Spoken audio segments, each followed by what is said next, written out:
Hi friends, जय जगन्नाथ। मु आज गोटे नुआ रेसिपी तैयारी करछि सेला धोका तरकारी। चलନ୍ତୁ देखिया मु आज धोका तरकारी केमिति करूछि। एठी देखंतु मु बेसन नै जाइछि। बेसन टिके हल एबे टिके लूण पके दबा, स्वाद अनुसार लूण। तो एठी मु बन्ने के रखिछि अदा रसुण पेस्ट। अदा रसुण पेस्ट टिके दे दबा। एबे पकेबा कस्तूरी मेथी।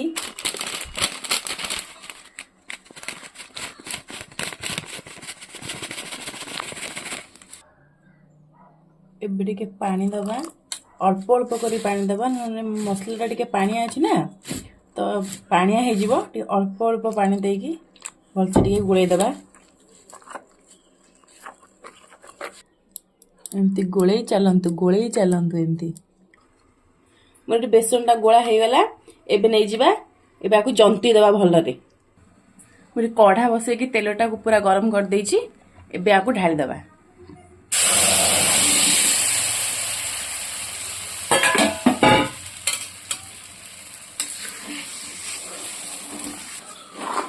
आकु एमती भलसे गोळिया जिमिति गोटे भलसे गोटे काठुआ टाइप न होई जिवो।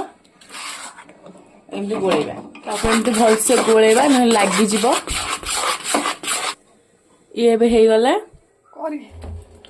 आकु भलसे एबे सेट हबा को हम 15-20 मिनिट हम छाड दबा। पूरा ठंडा हला परे तापर आकु पीस पीस करी काटिबा। मसला सजे रखि देइछि। अदा रसुण पियाज लंका जीरा तार गोटे पेस्ट बनै रखि देइछि। एठी बड़ बिलाती जे काटी रखिछि। आ एठी कटा पियाज भी रखि देइछि। कटा पियाज देले भल लागिबो। दे आलू भी काटी रखिछि भजा हबा पई। चलंतु एबे आलूटा को भलसे भाजी दबा। एठी तेलटा पके देइछि। तेल टे गरम हेले आलूटा को छाड़ीबी।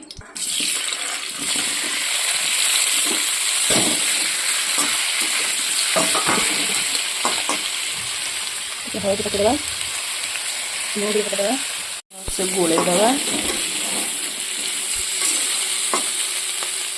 ये हे गलानी। एबे आपको काढी दबा।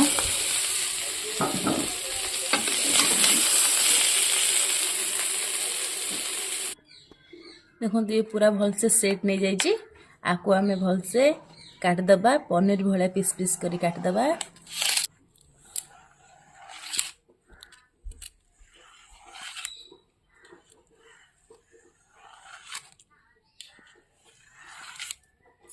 बस ये कटा हो गला। देखंतु एमती पीस हो गला।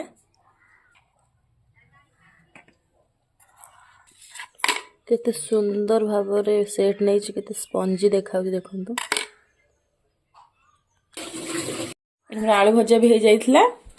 ये भी हो जाई छि। आकु एबे भलसे टिके डीप फ्राई करी भाजी दबा। एठी मोर कढ़ा बसछि। तेल टे पके दबा।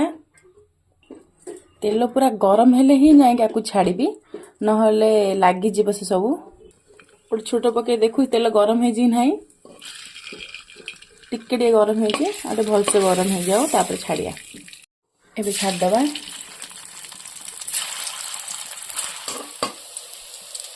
एमती भाजी देबा। देखंतु भजाटा केते सुंदर हे जी। भलसे पूरा भाज देछि। देखंतु पूरा कड़कड़ करके भाज देछि। ताको एबे तरकारी करबा। तेल पके दबा।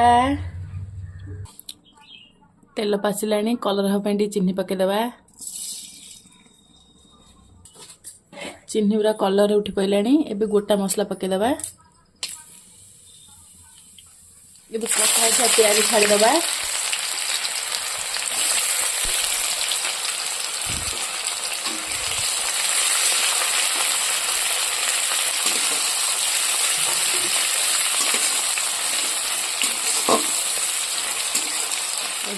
छाड़ी दबा कि समय टिके गोल्डन कलर हवा पे प्याज को छाड़ दबा। प्याज कलरटा पूरा भलसे हो गला। एबे हम बाटन छाड़ दबा। टिके मिक्स कर दबा। एबे मसला हल्दी टिके पके दबा। कलर हवा पे लंका गुंडी स्वाद अनुसार लूण भल भाव मिक्स कर दबा।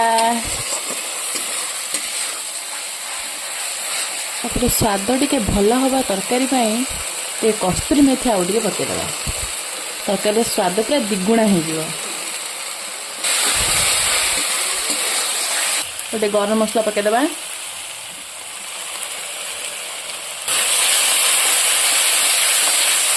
मेन आकर्षण बिलाती भल भाव गोलैदबा भल भाव मसला कषाटा हो जाए साइड देख तेल बाहर पड़ानी ताले एबे मसलाटा हो गला एबे आलूटा को छाड़ीदबा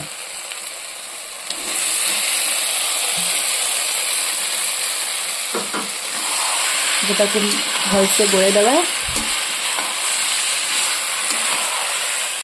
आलू मसला संगे भलसे मिसीगला एबे आमे पानी देदबा